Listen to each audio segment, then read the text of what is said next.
सोलापूर शहर आणि जिल्ह्यात उन्हाळ्याची चाहूल लागत असताना त्या पाठोपाठ आता तापमानाचा पाराही 40शी पार गेलेला आहे। यंदाच्या उन्हाळ्यात प्रथमच शनिवारी 40.2 अंश सेल्सिअस इतक्या तापमानाची नोंद झाली आहे। मागील फेब्रुवारी अखेरपासून सोलापूरचं तापमान वाढायला सुरुवात झाली होती। चालू मार्चमध्ये पहिल्या आठवड्यात आठवडाभर तापमान हे वाढत चाललंय। रात्री हिवाळा आणि दिवसा उकाडा जाणवतो।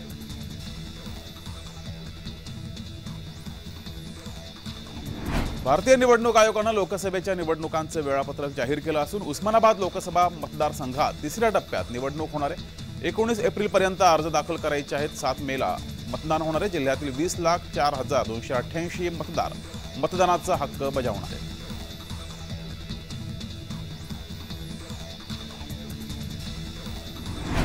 केंद्रीय निवडणूक आयोगाने पत्रकार परिषद घेतल्यानंतर लोकसभा निवडणुकीच्या तारखा जाहीर केल्या आणि त्यानंतर संपूर्ण देशात आचारसंहिता देखील लागू केली गेली आहे। या पार्श्वभूमीवर प्रशासकीय यंत्रणा देखील लोकसभा निवडणुकीसाठी आता सज्ज झाली आहे।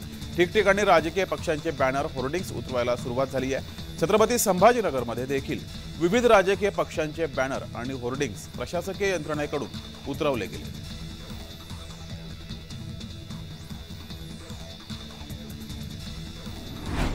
पुणे जिल्ह्यातील इंदापूर शहरातील जगदंबा हॉटेलमध्ये एकाची गोळी झाडून हत्या केली गेली।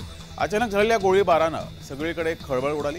दरम्यान गोळीबार कुणी केला हे अद्याप समजू शकलं नसून हा गोळीबार पूर्ववैमनस्यातून झाला असल्याचा प्राथमिक अंदाज व्यक्त होतो आहे।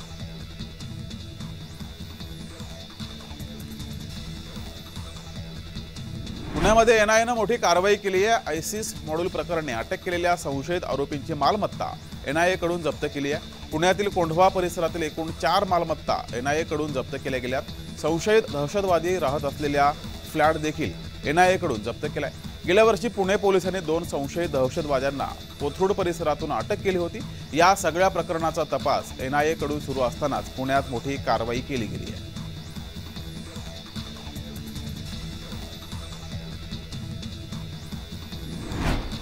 एकीकडे उजनी धरणातील पाणीसाठा कमालीचा खालावत असताना याच धरणातून सोलापूरसाठी पिण्याच्या पाण्यासाठी पाणी पुरवठा करणाऱ्या जलवाहिनीला 5 ठिकाणी गळती सुरू आहे। ही गळती रोखण्यासाठी महापालिका प्रशासनानं शहराचा पाणी पुरवठा 4 दिवसाआड ऐवजी 5 दिवसाआड करण्याचा निर्णय घेतला आहे।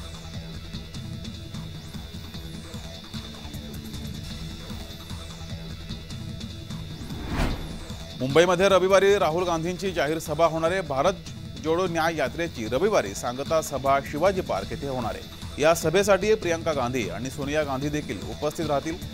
इंडिया आघाडीचे प्रमुख नेते देखील या सभेला उपस्थित असणार आहेत।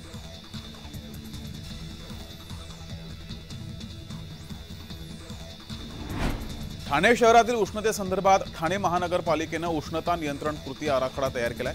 या आराखड्यानुसार वागळे इस्टेट भागात उष्णतेचा प्रभाव सर्वाधिक जाणवण्याची शक्यता महानगरपालिकेने व्यक्त केली आहे। या पार्श्वभूमीवर उष्णतेच्या धोक्याबाबत नागरिकांसाठी उपाययोजना करण्यात येणार आहेत। त्यासाठी महापालिका सर्वेक्षण सुद्धा करणार आहे।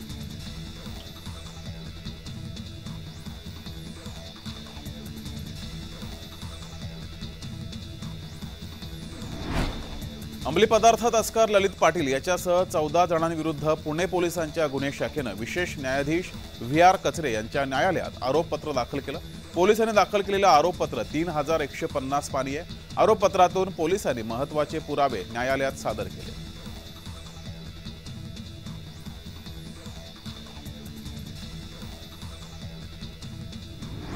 नांदेड जिल्ह्यात नायगाव, भोकर, देगलूर तालुक्यात वादळी वाऱ्यासह गारांचा पाऊस झालाय। त्यामुळे शेतातील उभ्या पिकांचं नुकसान झालं असून शेतकरी पुन्हा संकटात सापडलाय।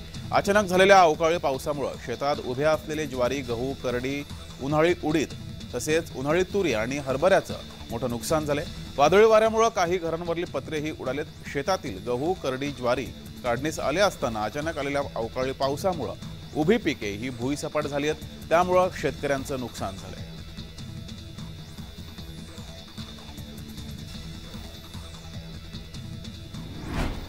राज्य सरकारच्या शालेय शिक्षण विभागामार्फत नुकतीच आरटीई प्रवेश प्रक्रिया सुरू केली गेली। या प्रवेशांसाठी शिक्षण विभागामार्फत वेगमर्यादा निश्चित केली आहे। यात पहिलीसाठी डिसेंबर 2024 पर्यंत वयाची किमान 6 वर्ष आणि कमाल 7 वर्ष 5 महिने आणि 30 दिवस पूर्ण केलेले असणं गरजेचं आहे। या निकषांच्या आधारे विद्यार्थ्याला शाळेत प्रवेश दिला जाणार आहे।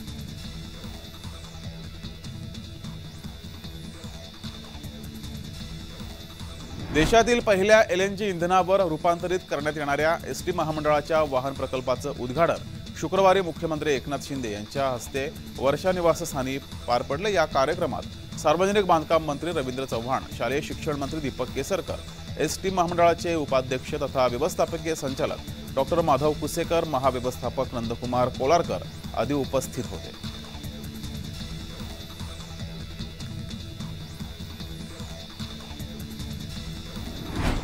मुंबई सागरी किनारा मार्गाच्या दोन्ही बाजूंना 70 हेक्टर जागेवर हरित क्षेत्र निर्माण केलं जाणार आहे। या हरित क्षेत्रात 42,000 विविध प्रकारच्या झाडांची लागवड केली जाणार असून त्यामध्ये 36,000 मियावाकी झाडांचा समावेश आहे।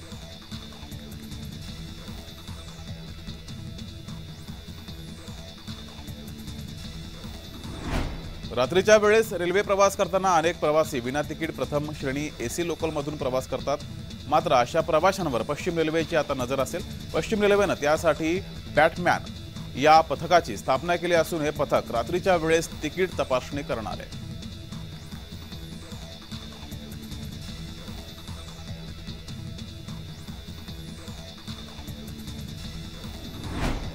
मुंबई महानगरपालिकेचा मालमत्ता कर थकवणाऱ्या बड्या थकबाकीदारांविरोधात पालिकेनं धडक कारवाई सुरू केली आहे। 142 बड्या थकबाकीदारांकडे मोठ्या प्रमाणात थकबाकी असून यापैकी 10 मोठ्या थकबाकीदारांची पालिकेला देय असलेली थकबाकी ही 147,24,72,000 इतकी आहे।